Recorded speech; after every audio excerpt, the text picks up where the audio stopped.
second time around than it had been the first time. It wasn't a question about Robert Wise, but the producer apparently that was of concern to some people at the studio. Then again, I one of my favorite stories in the book I got directly from Gene Roddenberry. It's one of the earliest stories in the book. In fact, he had his hands full swimming upstream against the studio. They were sort of like a mismatched couple of forces, Roddenberry and Star Trek, and the studio that had been ignoring Star Trek all this time. When they finally were going ahead to make a feature, they assigned, as they often do, an executive to work with Roddenberry. And so they were on the planning stage and batting around story ideas, and they were working together for a few months. And all during that early period, this executive occasionally said to Roddenberry, well, I don't like the Doctor character. Roddenberry never made an issue of it. He just thought to himself, well, I don't insist that everybody like all of our characters, but this guy seems to be making an issue of it. So finally, he asked the executive, do you mind telling me what it is you don't like about the Doctor character? And the executive said, yeah, I don't like the way he treated the children. And that, as Roddenberry said, was when I realized that all these months I'd been working with somebody who thought we were talking about Lost in Space. So let's just say that cooler heads prevailed, and they brought in Harvey and the very gifted Nicholas Meyer.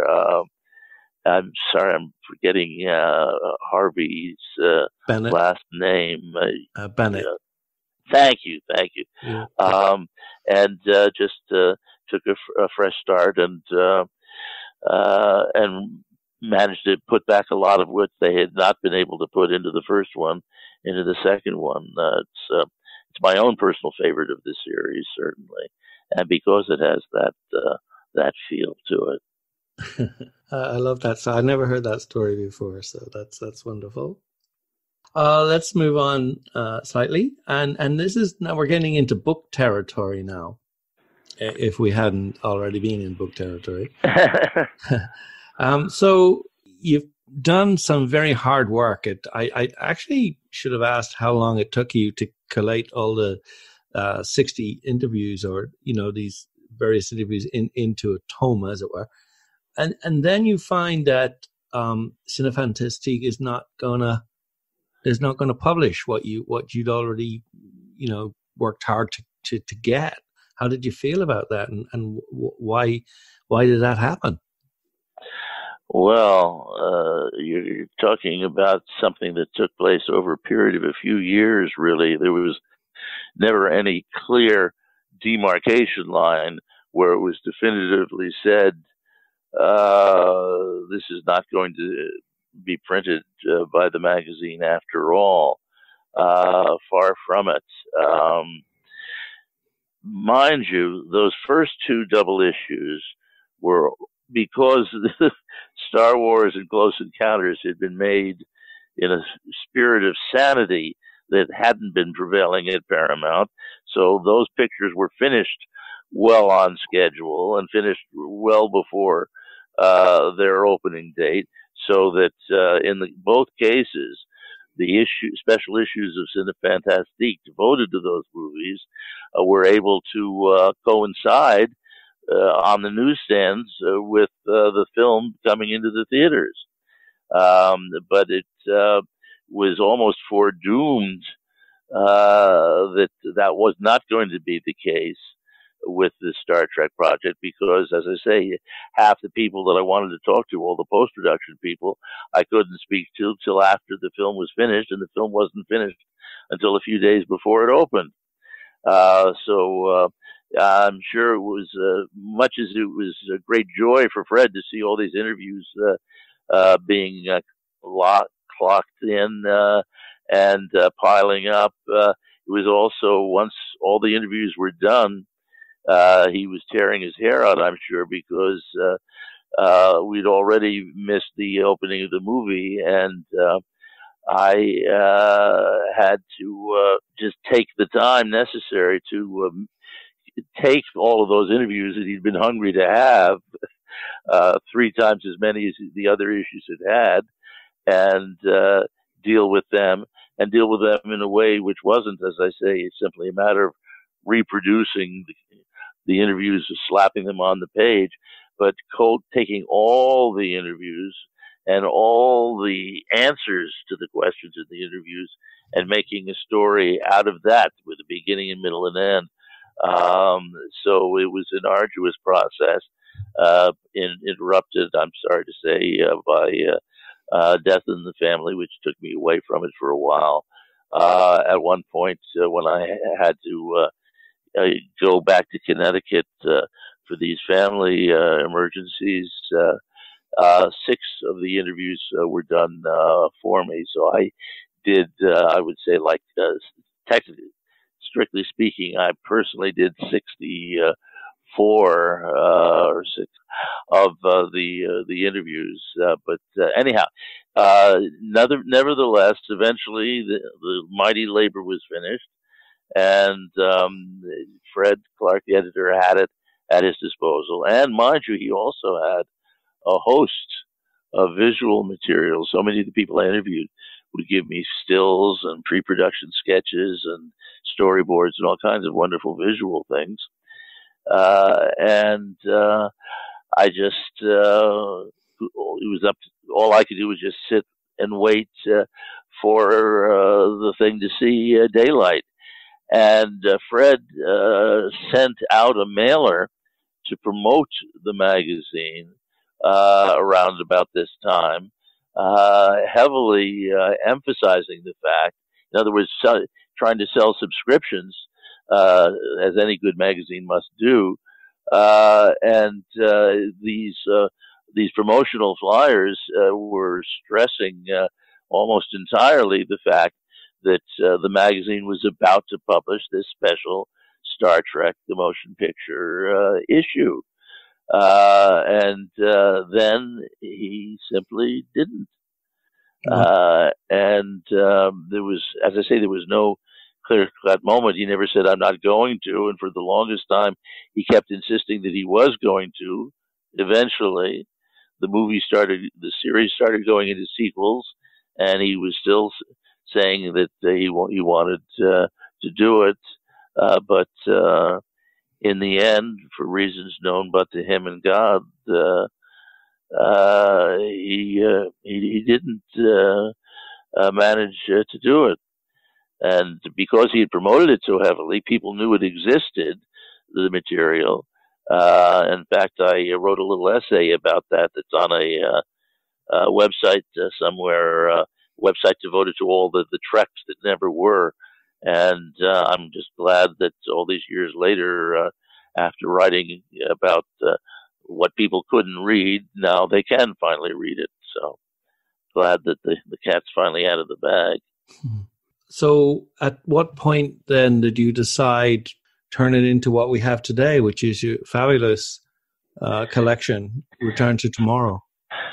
Well, in fairness to Fred, this may have been, in the final analysis, too much of a good thing. When he finally got the fruit of my labors and his encouraging my labors, interview more people.